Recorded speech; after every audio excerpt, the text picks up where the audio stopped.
welcome to my vlogs. Ayan. Bumili ako kay Sir Remy ng halagang ₱200 na succulent. Ay, pang-upload. Ayan, pang-upload ba? Ayan, bumili ako kahit pa pa ng ₱200 kay Sir Remy Sunaho.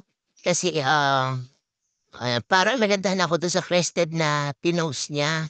100 ay 4 na piraso. Kaya, sinasabi ko, yun, kunin ko na lang yun. Bali, ang kinuha ko, Mendoza. Kasi yung Mendoza ko para na naman naghihingalo. Kaya kung mauli ako, ayan, nahalaga na lang. 200 lang naman ito.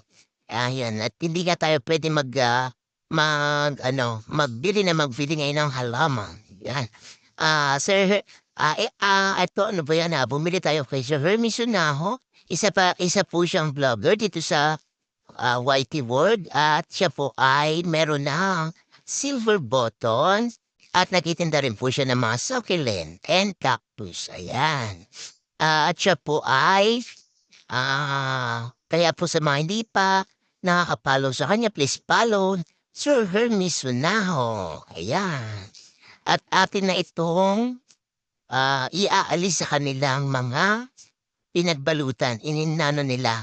I-unwrap natin siya. Alisin natin yung mga dyaryo. Oo. Kaya lang, medyo para mashi-mashi sila. Sana ay, sana ay, mapaano natin to? Alisin natin yung mga lupa niya. Yan, sensya na kayo sa aking, pagbablog kasi hindi ko makipakita ng husto dahil maliit lang ating pwesto dito kay Mother Dear. Yan, wala tayo sa atin ni Gordy. Nandito tayo sa tabi ni Magdar. Ayan, naalis pa yung lumang soil niya, inaalis ko.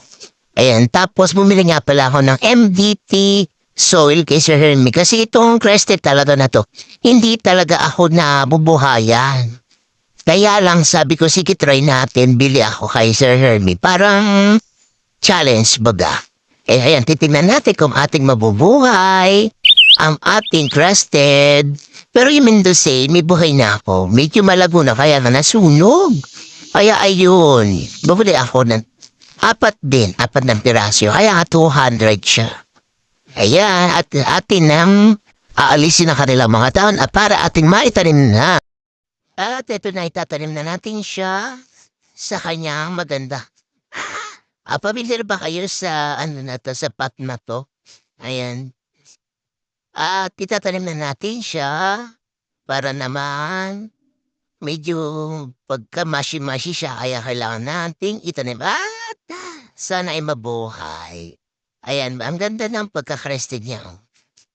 Ang ganda ng pasuko, diba? Sino nakakilala sa paso na yan?